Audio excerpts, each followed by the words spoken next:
Okay, we're up to part 4, chapter 4, middle of paragraph 1. This is the chapter on the Shema. What we said last time, we talk about God's unity. God is one. If you look at the world with a natural eye, it's very easy to miss this. Here, God's oneness we're going to describe as His will is the only power that makes the world what it is. There's another part that has to be said. I'll come to that when we get this part on the ground. Now, if you look at the natural world, Ramchal says, all the creatures in the natural world, there seems to be a tremendous variety. Variety of character, of function, of type. And if you look at them, their very nature, and you look at their behavior, there is absolutely no reason whatsoever to anticipate that there is one creator, one agent behind all of them. When you look at the sun shining and the irregular cycles of the moon and the vast variety of the blowing of the wind, and you look at the growth of vegetation based on seasons, there seems to be no common theme, no common substance. There seems to be, they have to have nothing in common with one another. I'm looking at them, I'm looking for their source, I'm looking for what kind of agency they represent. I would never dream that they are under a single control.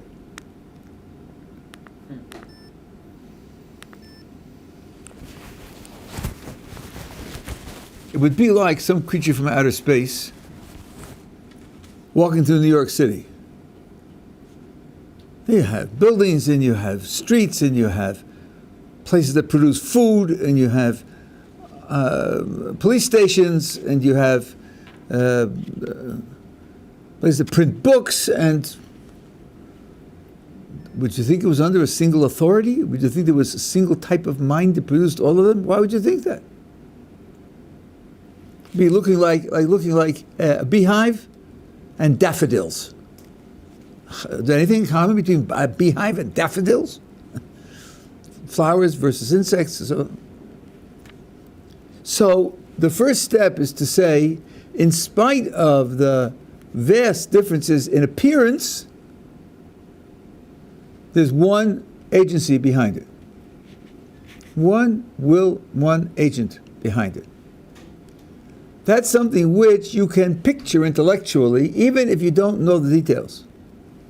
If you don't know how it could be, but you can picture the possibility of its being that way. And I gave the comparison to what you can look up anywhere, the TOE, what's called the theory of everything.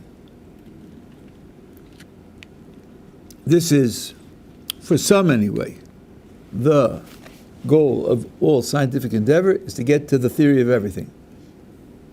Unlike what is grandly called the Grand Unified Theory, the GUT, which is grand and unified in a theory, except it leaves out gravity. That's all, just the gravity, just a little thing.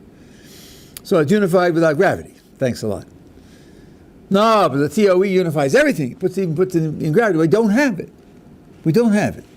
As of now, quantum mechanics and relativity contradict one another, and they are struggling whether it's string theory or it's quantum gravity or something else, try to put them together in a consistent way. But there's a concept of what it would be like to have it. You have a single principle, and from this single principle, the qualities of gravity could be deduced, and the properties of the other three could be deduced in a single fashion, and all could be explained under the basis of a single principle and a single set of concepts.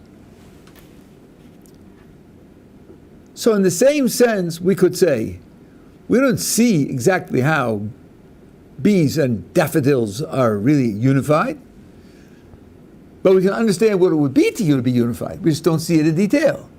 And then in saying the Shema, one thing we're supposed to have in mind is that there is one will behind all of it, even though it looks very, very different and a disparate variety. That's synchronous variety. Then you have developmental variety, and that is the course of history. We are told that HaKadosh Baruch Hu created the world for a purpose and is guiding it so that it will arrive at the fulfillment of its purpose. Well, to the naive eye, it don't look that way. History takes twists and turns. Sometimes it seems to be going backwards, and sometimes it seems to be going at right angles to the appropriate course, just wandering off, doing nothing, getting more and more distant from the course to the goal. We don't see visibly that every move, every different event, every different development really is contributing to the end goal. We don't see that. But what part of what you have in mind when you say Echad, God's unity, is that the course of history is under divine control, and it all is contributing. Now, I have to be careful here. I don't mean to say that it couldn't happen any other way. That's not our view. It's a little bit like a chess master who's playing with a much inferior player. There's no question that he's going to win. He might even say, I can predict to you how many pieces he'll have when I win. He could even say, I can predict to you where his king will be, because I'll maneuver him into that position. I know how to do that. Now, I don't know what moves he'll make, but whatever moves he'll make, I'll maneuver him. I'll do it. You'll see. I'll be able to gerrymander the game in such a way that the end position will be exactly the end position that I want. And if he's a chess master, he can do that. So here, Kadosh Baruch Hu says, you have free will, and you'll make the choices that you'll make, but I'm going to create an end point, and no matter which way you twist and turn, we'll get to my end point. The path may be different, but the end point will be the same. So here again, I know what that means intellectually. I can understand it abstractly. When I look at the world, I don't see it. But saying Echad is supposed to express my conviction that it is so, even though I can't see it. So what's being asked from us is to accept this as a principle and to accept it and agree with it, and to enunciate it at least twice a day. Let me say the Shema. And this oneness is, in a way, certain way, it's the most fundamental teaching of the Torah. We together so far? Okay, now, here's something which I think is implicit in what he says, and if you don't put it in, then the system as he's describing here won't work. Let's suppose I become convinced that there's one will behind all of the nature of the creation and all of the direction of history. Who says that one will is God's will? Just a unified power doesn't yet have a signature. It doesn't have a label. What is the nature of this power that makes it earn the title of the Creator, Hashem, in our conception, other than just simply we live in a unified universe, just like the atheistic scientist may say, well, we're approaching unity. The GUT does in fact unify things that were thought to be very different from one another. And we can imagine and unify everything. And when I'm doing this unification, God isn't part of the picture at all. So imagine someone ends up with a unified picture that everything's working under one control, and yet doesn't acknowledge the Creator at all. So here, those who are with us from the beginning, which I think is almost nobody, the Ramchal said in the very beginning that the purpose of the whole creation is lehitiv, to benefit, to do good, to express loving kindness. What you will have to see is that every detail is organized under an agency that promotes loving kindness with all these details.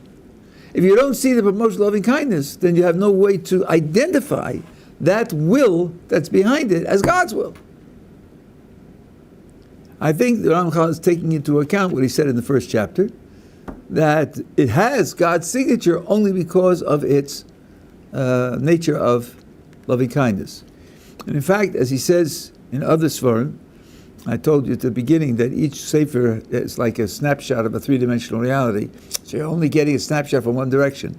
And in order to understand his thought, you have to read other books that he wrote and sort of use the other books to fill in what he writes here.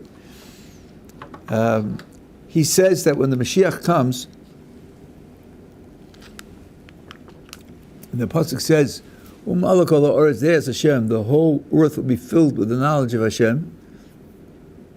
When the Mashiach comes, we will receive knowledge than which there is no less. We'll get the absolute minimum. And the absolute minimum is that every event that took place in the whole of history had a good purpose. That's the minimum. There couldn't be any less than that. After that, there will be infinite development of the interactions. It's not enough that this particular event has a good purpose. It might have 16,000 good purposes. It might work together with other events in concert. This produces number one, this produces number two, this produces number three, and 1, 2, and 3 produce Q, which is more important than anything else. The endless ramifications of the events, that's what goes on in Olam Haba. There's an endless increase of understanding of the interrelations between the events and how they produce more and more good. If you're interested in how it could be infinite, I have a whole explanation of that. I found it in Meshech Chochmah. It bothered me for decades. At any rate, so if you don't have the signature of good on it, so then you don't have to, there's no way to identify it with the Kadosh Baruch Hu. And getting a unity without identifying it with the Creator is not the name of the game. The name of the game is to see that it's all under the agency of the Creator defined as the Torah defines it. Do you have a question? Yeah. Yeah. Going back to what you said about how the Ramchal related the creation of the world and like to God, like how he came down to the conclusion that it was God because it was loving, because it was due to loving kindness. I didn't say that. I didn't say he came down to it. He analyzed it. He sort of inferred it from his observations of the world. On the contrary, what I said is right now that's hidden. We don't see it. We're told in the Shema that it's true, and we have to express our commitment and our conviction that it is true without seeing it. I said that knowledge will be available to us only when the Mashiach comes, where we will be given the knowledge that every event in history, in fact, served a good purpose, than which there is no less knowledge. It's a minimum knowledge that can. And then in the world to come, we'll have endless ramifications of understanding more and more how good was produced by the things that happened. But until then, a lot of it is hidden. He didn't do it by looking at the world and seeing it, inferring this conclusion from it. That's not how it's arrived at. So how did he relate loving kindness to God? Well, he says here, and he says in the Das Tunos, a being which is perfect has no selfish need for itself. That needs nothing for itself. So if it does anything, it must be doing it for something else. It can't be doing it for itself. Now, one of the qualities of perfection is goodness. Perfect goodness is not just the capacity for goodness, but the reality of goodness. Reality of goodness means to give, to provide, to help, to support, to benefit. So in order for God's goodness to be perfect, it has to be expressed in giving to another. Otherwise, his perfection isn't correct. So he creates in order to give to the other. Not for himself, but to give to the other. That's an explanation of how and why he creates. And of course that means it's got to be all for the sake of benefit. Otherwise it would be for himself. That's how he starts off. Okay, now, included in this, the Ramchal now says, is the idea of evil. There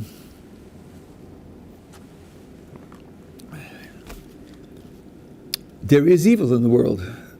Naively, that's not a shock. Everybody says, of course, what are you talking about? But if you accept the idea that God is all good, perfectly good, only good, you might wonder how then there can be evil. Who's going to do it? Is God going to put evil in the world? If he's all good, how could he put evil in the world? And yet there are sources which say precisely that. There is a verse that says, Yotzer Or Choshech, Ose Shalom Uvorei Ra. Now those of you who know the Siddur will not recognize the last word, because you're used to Uvorei Esakol. But that's because in the Siddur they took the verse from the book of Isaiah and changed the last word. So it says, Yotzer Or, he forms light, Uvorei Choshech, creates darkness, Ose Shalom makes peace, Uvori, and creates, and in Isaiah it ends, Ra, it creates evil. So what creates evil? God. There's a Mishnah in Brachos that says, when something good happens to a person, you should make a bracha. Either Atova Meitiv or Shechianu. When something bad happens to a person, you should make a bracha. Ta'ina Emes. True judge, or judge of truth. That Mishnah has a double presupposition. Number one, it presupposes that good things and bad things happen. And number two, it presupposes we can tell the difference. Because it's a Mishnah with a practical law. It tells you what blessing to make when what happens. Is Birkat Gomel? I'm sorry? Birkat Gomel? No. That's a separate thing. No, when something happens, you get a good return on your money, or you take either Shechianu, not the Hagomel L'Chaim Tova. So you say when you have an Aliyah, you say Shechianu if it's only for you, or you say Atova Meitiv if it's for a group of people. When something happens, and when something bad happens, the example they give is people who have investments on ships sailing the seas. So if you hear that the ship goes down, you make Dayan Ha'emes. And you hear the ships arrive safely in port, then you make Shechianu or Hatova Meitiv. Is Dayan Ha'emes the same thing you say when someone passes away?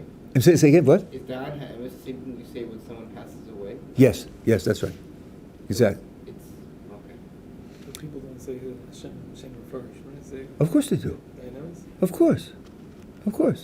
Just before they tear the clothes? Yeah. Sure, it's a full bracha. Absolutely. So, how could there be evil in the world? Now, there's a famous statement in the Talmud, which some people think is an objection to this idea, but it really supports it. There's a person in the Talmud, whose name is Nachum Ish Gamzu.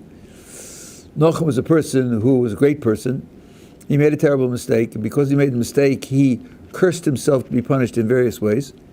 And each thing that happened to him, terrible punishments, he said, Gamzu Latova, this too is for good. The naive reader thinks, well, he's telling you everything's good, isn't he? Word for word. Rabbi Kiva, his student, had certain things happen to him which were losses. And he said, everything that God does is for good. He said, yeah, the two of them are telling you that everything's good. But that's wrong. Because they both said everything is for good. In Hebrew, one letter, the lamed, litov. For good, not good. If something's really good, you don't say it's for good. For good means it leads to good. It's a means to good. It will bring to good. If you have to justify X by saying it'll get you Y, and Y is good, you're giving up on X. That means that X I can't help you with. X certainly has no justification, but it'll get you Y. So you see that eventually, but you're giving up on X. So on the contrary, they're admitting there are things that aren't good. They just lead to good. So how could God be the author of evil? How is that possible? Now, the simple answer, but it's not really simple, is that these evils are necessary means to a much greater good. An agent can be all good and yet do evil if the evil that he does is a necessary means to a greater good. I'm very old, and I remember when immunization against the various diseases was done by injection. Very painful injections. Shall we say about the doctor? Now let's see. He's immunizing this child. He's doing two things. He's causing immunization, which is a great benefit for the child, and he's causing him terrific pain, which is bad for the child. So it's a mixed picture, some good and some bad. So the doctor must be a mixed picture, some good and some bad, some benevolent and some perverse. Not really, right? We say he's all good. As an agent, he's a perfectly good agent, may very well be anyway. And we say he's causing the pain because he needs it in order to be able to perform the immunization. Don't tell me that under these conditions the pain of the inoculation is good, because next year when they create a pill, you don't expect them to use the needle. If he uses the needle, he'll go to jail. He's only using the needle because there's no pill available. So an all good agent can do evil when the evil is a necessary means to a greater good. Now the objection will be, but how can you say that for God it's necessary? That's what you thought of, right? Yeah, We've been through it a few times. It would have to be a fundamental. We've been through it a few times, right? How can you say it's necessary? The doctor is limited. He doesn't have the pill. He can't invent the pill, so he uses the needle. But God isn't limited. Why can't God get to the good end without using the means? In which case, in his case, it won't be necessary. And if it's not necessary, then the justification fails. Yeah. Is it compared to Yisurim? I'm talking about Yisurim. This is it. I'm talking specifically about Yisurim, suffering, yeah. So the answer is that when we say that God is all-powerful, when we say that God could do anything, we have to be careful, because it isn't so simple. And certain qualifications have to be made. And there are two qualifications. The first one was not directly relevant, it just meant to soften you up. This is the external bombardment prior to the invasion. You don't want to really say that God can do anything and everything with no limitations whatsoever, do you? You don't want to say, for example, that God could learn something new. Learn something new. Do you want to say that God could do that? Learn something new? How about this? Do you want to say that God could improve? I mean, those are real abilities. Everyone in this room has both of those abilities. To learn something new, to improve. Somehow, we don't want to grant God those abilities, because certain abilities, by definition, apply to imperfection. Certain abilities, by definition, apply to imperfection. You can only learn something good, something new, if you already know everything. You can only improve if you're not already perfect, right? And since the bottom line with God is perfection, any ability that implies imperfection, we're not going to allow vis-a-vis God. So, sure, God can do everything. It's just too naive, When you get to be 11, you should outgrow that. Now, okay, I'm exaggerating, 9. Yeah, I shouldn't have to wait till you're 11. Our kids know it when they're 9. Now, what about this? We'll say that God could make a square circle. Listen, Rabbi, that might be hard for you, because you're just human. But God? No limitations what God can do. Surely God can make a square circle. Now, I'm going to tell you two things. The authorities in the Jewish tradition who talk about this agree that we don't say God can make a square circle. And those who are used to me, your ears should be ringing. Hey, look at the way he said that.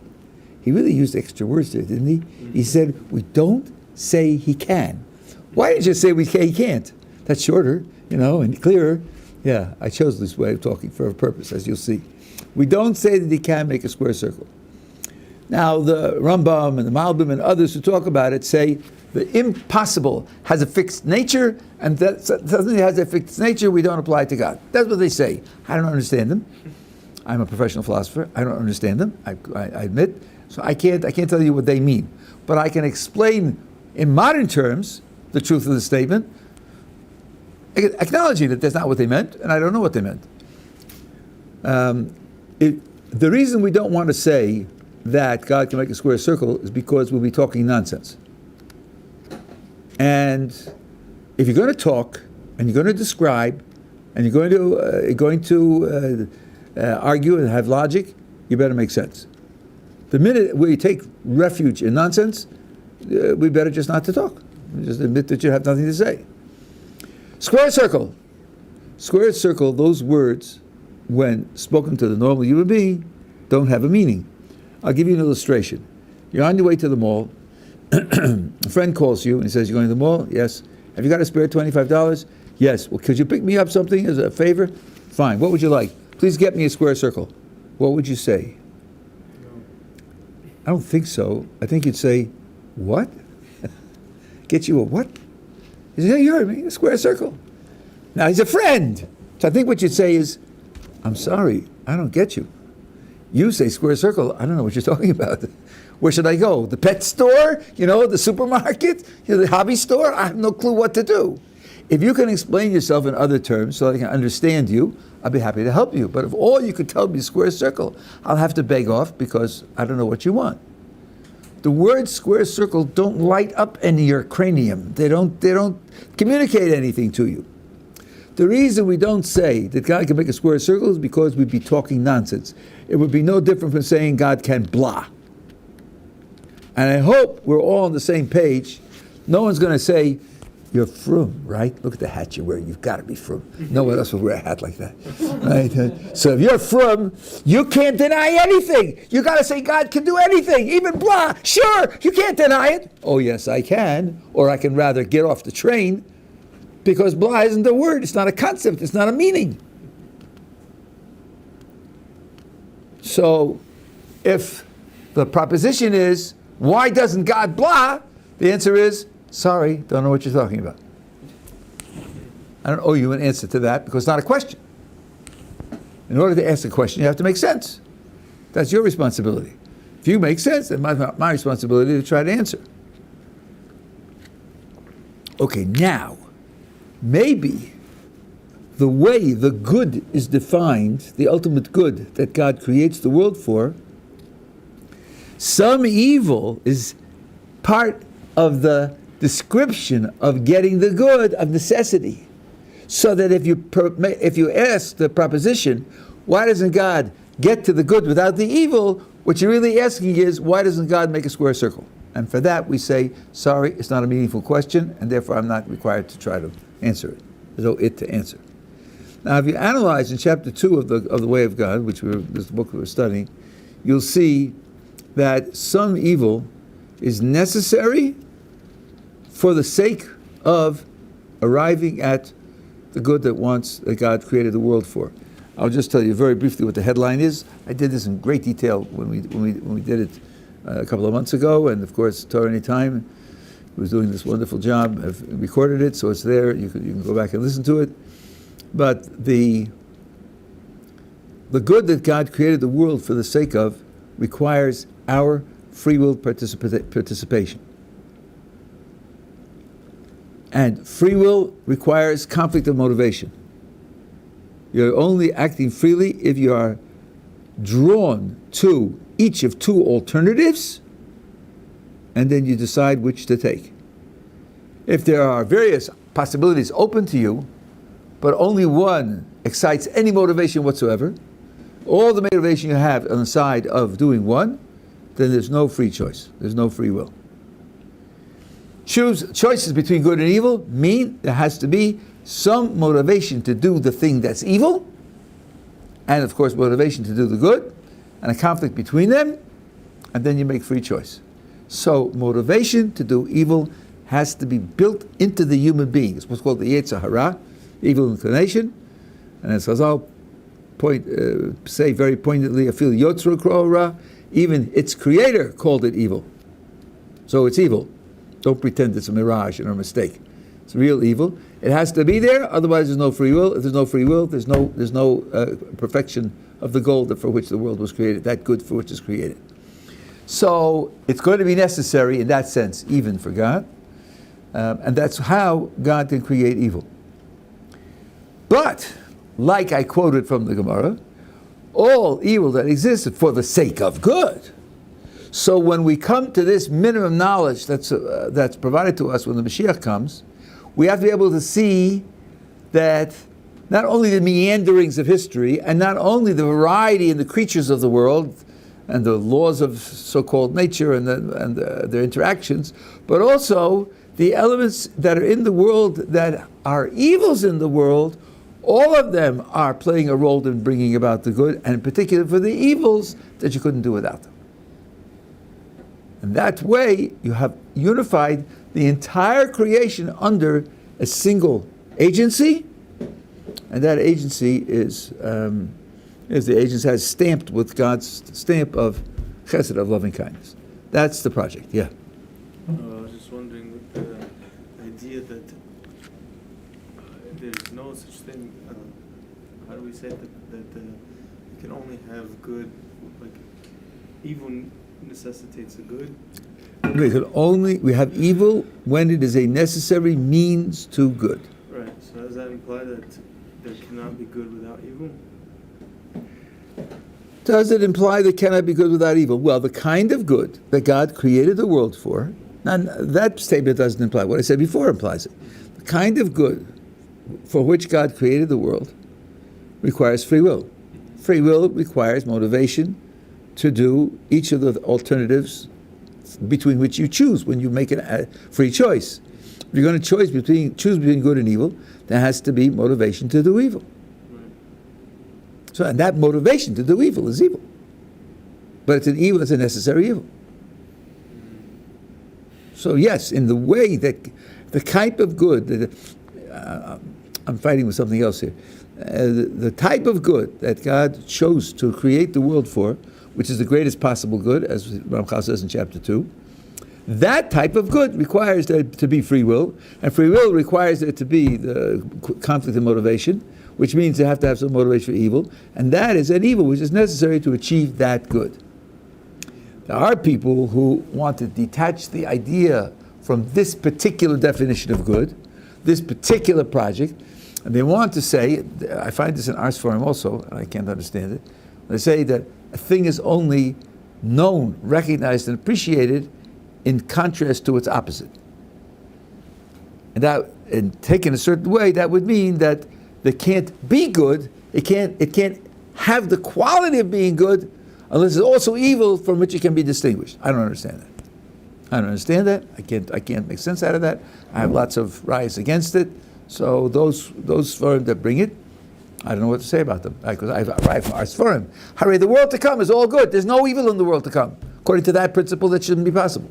So there are things that are inherently good, not everything. Like meaning only in the argument that things that lead to good that need evil, but not things. There could be things that are inherently good. Of course. That's what I was asking. The thing itself, everybody agrees to that. Yeah. The neshama is good. The neshama, the soul is good. Yeah. So the way I'm understanding it is that the possibility to choose evil is what needs to be present in order for this greatest good to be given. It also has to include the results of that choice to evil that will be also for the greatest to provide a good, which is probably harder to attach to the good. I mean, after someone decides to do something bad to someone else, that's not part of the decision. The person A is choosing between to do good or evil. That needs to be present. But it has to be also that the person who the bad is being done to, that also has to be somehow... Okay, so I don't see what you're saying is such a difficult problem. Let me just repeat it for the. There's a choice between good and evil, but what about the victim? You have to explain why the victim, it's happening to the victim also contributes to the good. But that's not so difficult. For example, the Rambam says that non-human affairs are managed according to the the regularities that we call natural. That shows my words there, not step on any philosophical toes. They're managed according to the rules that we call the categories that we call natural. I didn't say who's nature and managing them. I didn't say they were forces of nature. I didn't say nature was a thing at all. I said they're managed. Could put a capital M on that.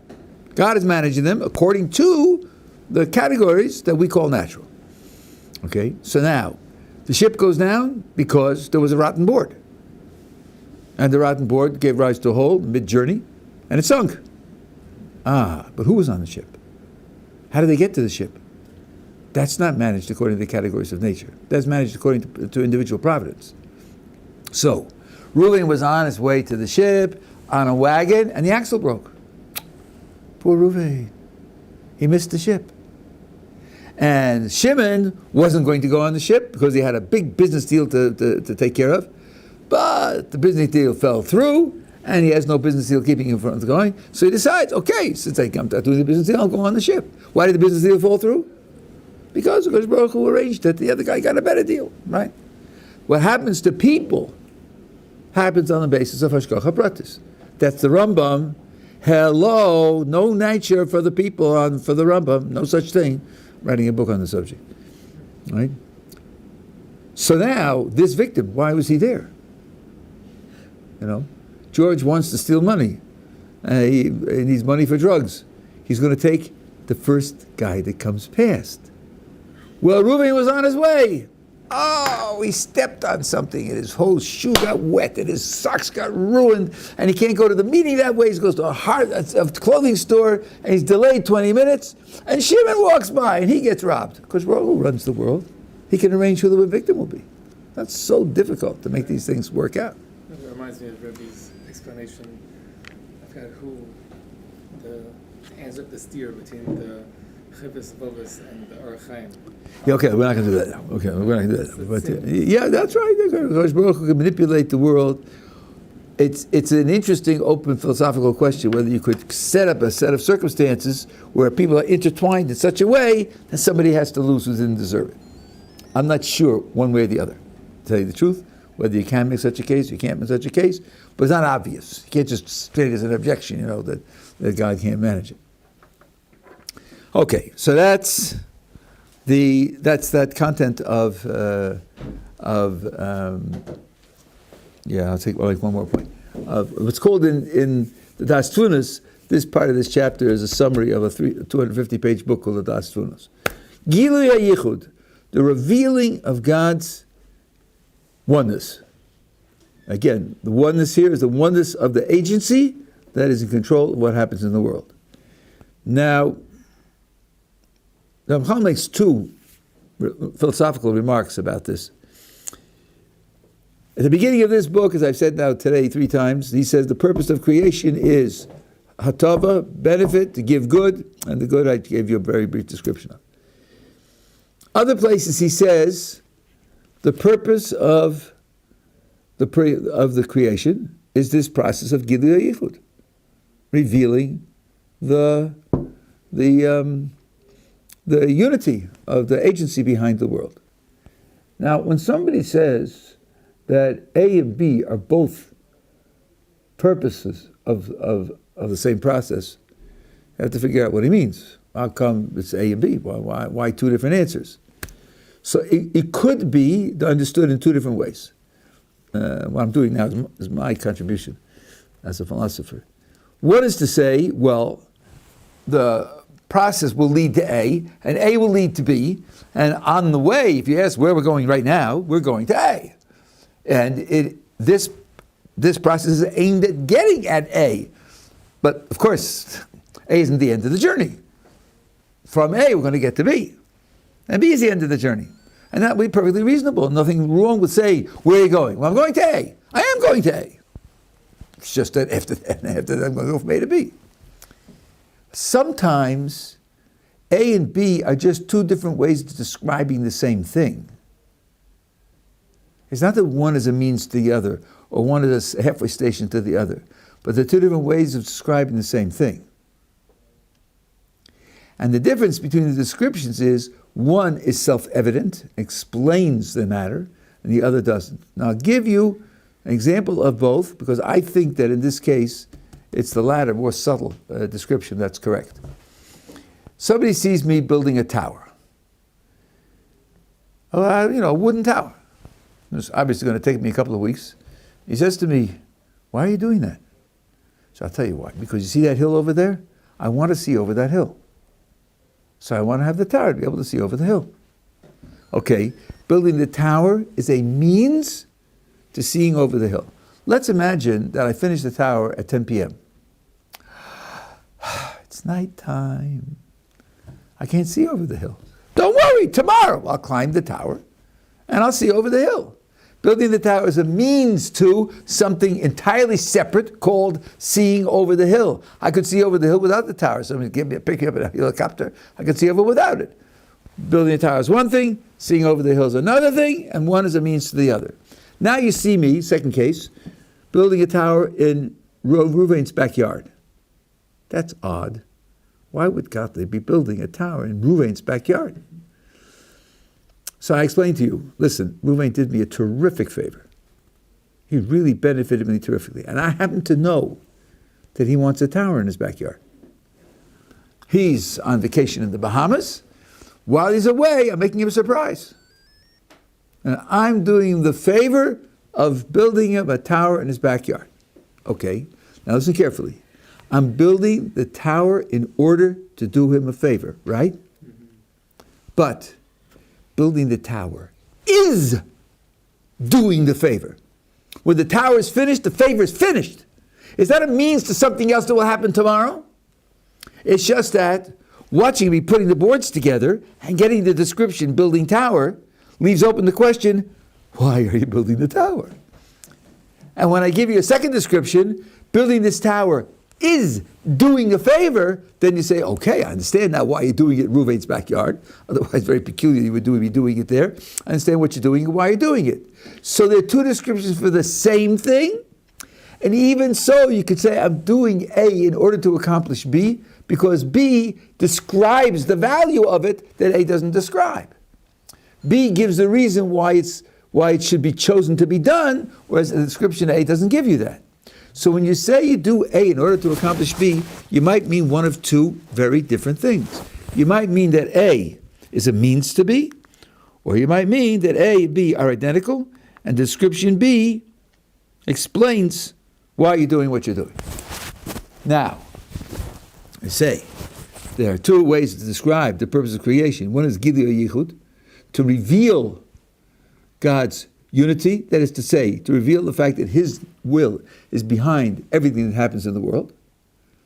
And the purpose of creation is to benefit, to give good.